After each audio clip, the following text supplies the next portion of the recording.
Mesdames et messieurs, bonsoir. Ravi de vous retrouver pour votre journal en français. Voici les actualités de ce soir. សម្ដេចមហារដ្ឋសភាទីការធិបតី Khun Sodari, présidente de l'Assemblée nationale cambodgienne, a accordé une rencontre à l'Automne Florida en Camille Pimayo pour lui rendre une visite de courtoisie et discuter du travail. À cette occasion, Samdech Maharat Sapetika Thapodai Khun Sodari, présidente de l'Assemblée nationale, a soutenu l'initiative de relier des vols directs des Philippines, île de Sabu, à Phnom Penh, Cambodge, ce qui contribue à la croissance du tourisme, de l'économie et des relations bilatérales et dans d'autres domaines. En outre, les deux parlements entretiennent une bonne coopération dans le cadre de l'ASEAN AIPA et de la coopération internationale. La présidente de l'Assemblée nationale a remercié les Philippines d'avoir offert des bourses à 60 étudiants cambodgiens dans divers domaines tels que l'éducation, l'agriculture, la santé et la technologie, notamment dans la lutte contre la criminalité transnationale ainsi que le changement climatique. En réponse, l'automne ambassadrice a déclaré que son rôle est un pont pour renforcer les relations entre les deux pays et promouvoir la coopération dans d'autres domaines. Elle a déclaré que les entrepreneurs philippins s'intéressent au Cambodge, notamment à l'éducation, à l'agriculture et à la santé. Si possible, il y aura un protocole d'accord sur l'ouverture d'écoles philippines et d'écoles entreprises au Cambodge.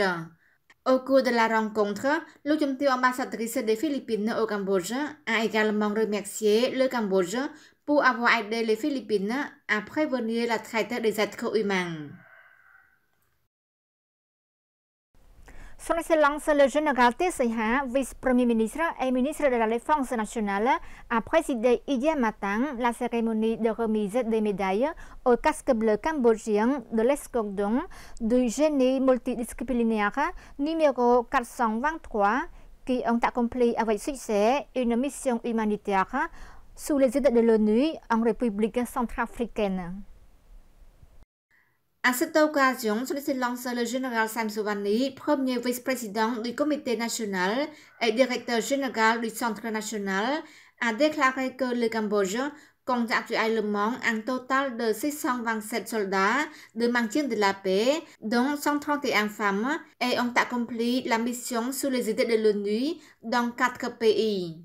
Il a ajouté que, conformément à la première phase de la stratégie du Pentagone du gouvernement royal, dirigée par Samdech Mahabawa Thapodai Hun Manet, premier ministre du Royaume du Cambodge, qui a continué à déterminer la promotion de l'égalité des sexes et l'autonomisation des femmes dans tous les domaines prioritaires, les femmes soldats sont intégrées dans toutes les spécialités et à tous les niveaux, y compris le déminage, la destruction des munitions non explosées, les officiers et observateurs militaires et les postes de direction dans des missions comme au Liban et au Soudan du Sud.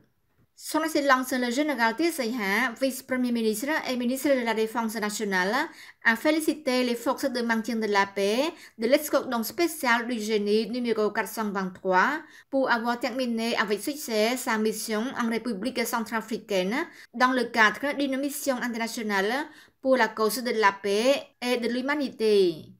Son Excellence le général Tesseha a en outre déclaré que le gouvernement royal du Cambodge, 7e législature de l'Assemblée nationale, sous la direction sage et compétente de Samdech Mahabawa Thapodai Hun Manet, premier ministre du Royaume du Cambodge, le gouvernement royal s'efforce de promouvoir l'honneur du Cambodge plus actif à l'égalité avec les autres pays dans toutes les questions de la région et sur la scène internationale.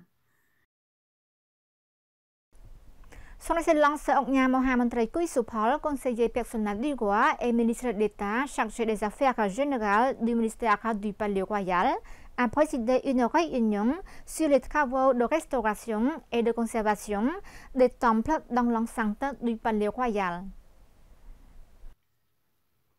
La réunion a discuté et évalué les travaux importants de restauration, de conservation et de construction du temple de TV Vinichai sur le toit central de la statue de Sa Majesté le roi Norodom et du temple Napoléon III qui avait terminé à 100%.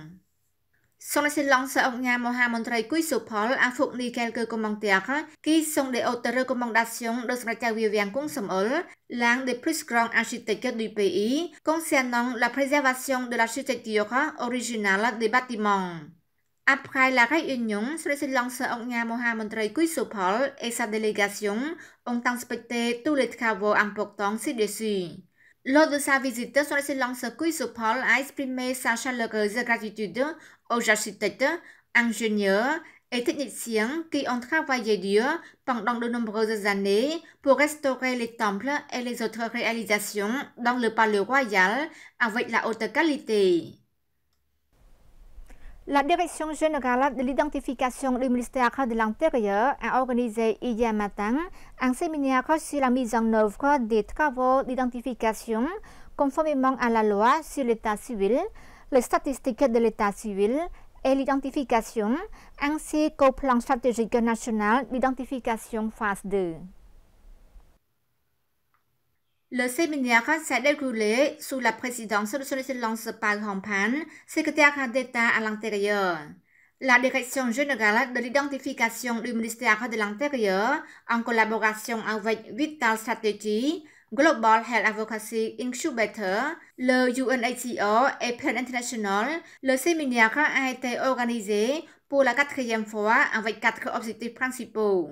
1. Diffuser un certain nombre de nouveaux documents aux administrations infranationales, y compris des instructions sur l'enregistrement des faits d'état civil, conformément à la loi sur les statistiques civiles, l'identification et le travail sur les cartes d'identité de la nationalité cambodgienne. 2. Présenter les résultats du rapport d'évaluation rapide sur la mise en œuvre du plan stratégique national d'identification 2017-2026 et recueillir des avis et chercher un soutien technique et financier dans la préparation du plan stratégique national d'identification phase 2. 3. Montrer des progrès du développement d'un système collectif d'identification de la population pour la mise en œuvre complète dans le cadre d'identification et de la mise à jour du travail de l'état civil. 4. Rechercher un soutien technique et financier auprès des organisations nationales, internationales, des partenaires au développement et du secteur privé pour aller vers la digitalisation des tarifs d'enregistrement de résidence, d'enregistrement des cartes d'identité cambodgiennes et autres enregistrements, notamment le système d'identification collective de la population, qui est l'objet principal pour déterminer tout le monde est identifié. Son Excellence Park Hong-pan, secrétaire d'État à l'Intérieur, a déclaré que le travail d'identification est un travail important pour contribuer au développement du pays dans tous les domaines. La mise en place d'un bon système d'enregistrement et d'identification de l'état civil contribuera à la promotion de la bonne gouvernance, au renforcement de l'administration publique et à la fourniture de services publics à la population.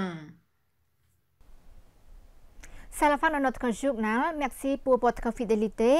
Bonne suite de programme sur TVK. À demain.